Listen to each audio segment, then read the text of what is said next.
বন্ধুরা, আপনারা দেখছেন মায়ের রান্নাঘর।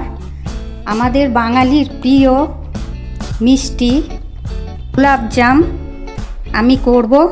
তার জন্য দেখুন, এখানে আমি পুরো 1 বাটি আমুল গুঁড়ো দুধ নিয়েছি। আর যতটা দুধ নিয়েছি ঠিক তার হাফ বাটি নিয়েছি ময়দা। আর এখানে দিয়ে দেব বেকিং পাউডার, একটুখানি বেকিং সোডা হাফ চামচ, আর 1 চামচ ঘি।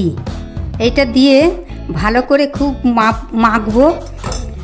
ছানা ছাড়াও এইভাবে করে দেখবেন বাড়িতে, অবশ্যই ভালো লাগবে আর খুব নরম হবে। সব কিছু ভালো করে মিশিয়ে নিয়েছি। এইবার দেখুন, লিকুইড দুধ নিয়েছি আমি। এই অল্প অল্প করে দেব, একটু উষ্ণ গরম করে নিতে হবে।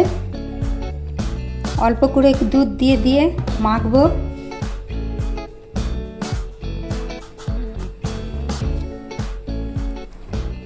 মাখাটা হয়ে গেছে। এইবার আমি 5 মিনিট রেস্টে রেখে দেব। যতক্ষণ রেস্টে আছে ততক্ষণ আমি এখানে শিরাটা বানিয়ে নেব। তার জন্য নিয়েছি আমি 1 লিটার জল, আর এখানে নিয়েছি 750 চিনি। চিনিটা এবার দিয়ে দেব।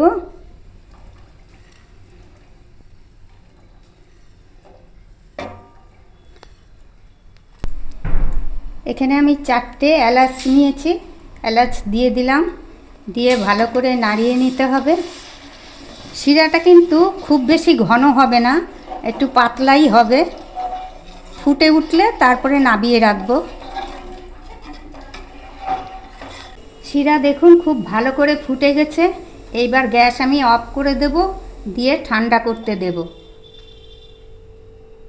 5 মিনিট রেস্টে রাখার পর আমি এইবার এইগুলো লেচি করে গোল করে নেব। ছোট ছোট করে করব। দেখুন, এইভাবে প্রথমে নিয়ে তারপরে ফেটে যেন না যায়, একদম সমান যেন থাকে, সেইভাবে গোল করে করে নিচ্ছি। দেখুন কত সুন্দর গোল হয়েছে।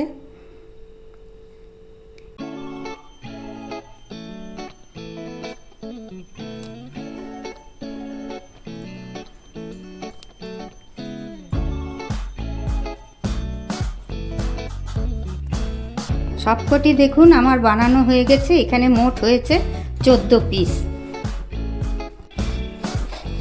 গ্যাস অন করে এতে আমি তেল দিয়ে দিলাম, সাদা তেল।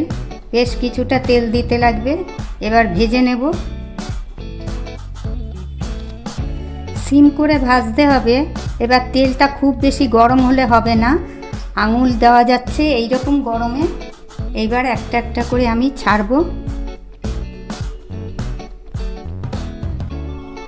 আস্তে আস্তে এর রং চলে আসবে, লেডিকেনির কালার।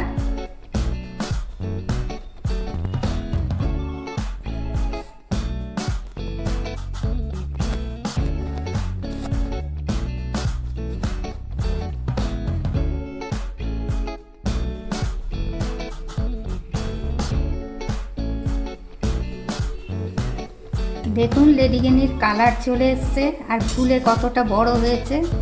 এইবার আমি তুলে নেব।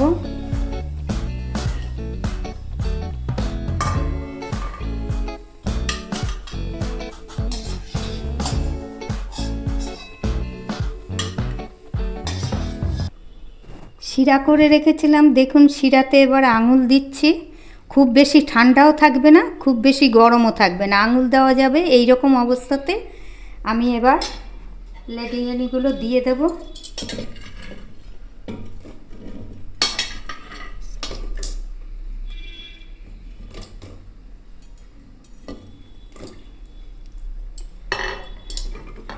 এইগুলো দেওয়ার পর 4 ঘন্টা এইভাবে ভিজিয়ে রেখে দেব।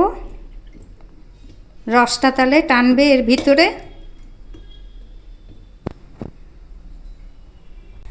4 ঘন্টা রাখার পর এইবার দেখুন কত সুন্দর ফুলে উঠেছে। এবার আমি একটা পাত্রে উঠিয়ে রাখবো। ভিডিওটি কেমন লাগলো? যদি ভালো লাগে তাহলে অবশ্যই লাইক করবেন আর আমার চ্যানেলে সাবস্ক্রাইব করবেন। ধন্যবাদ।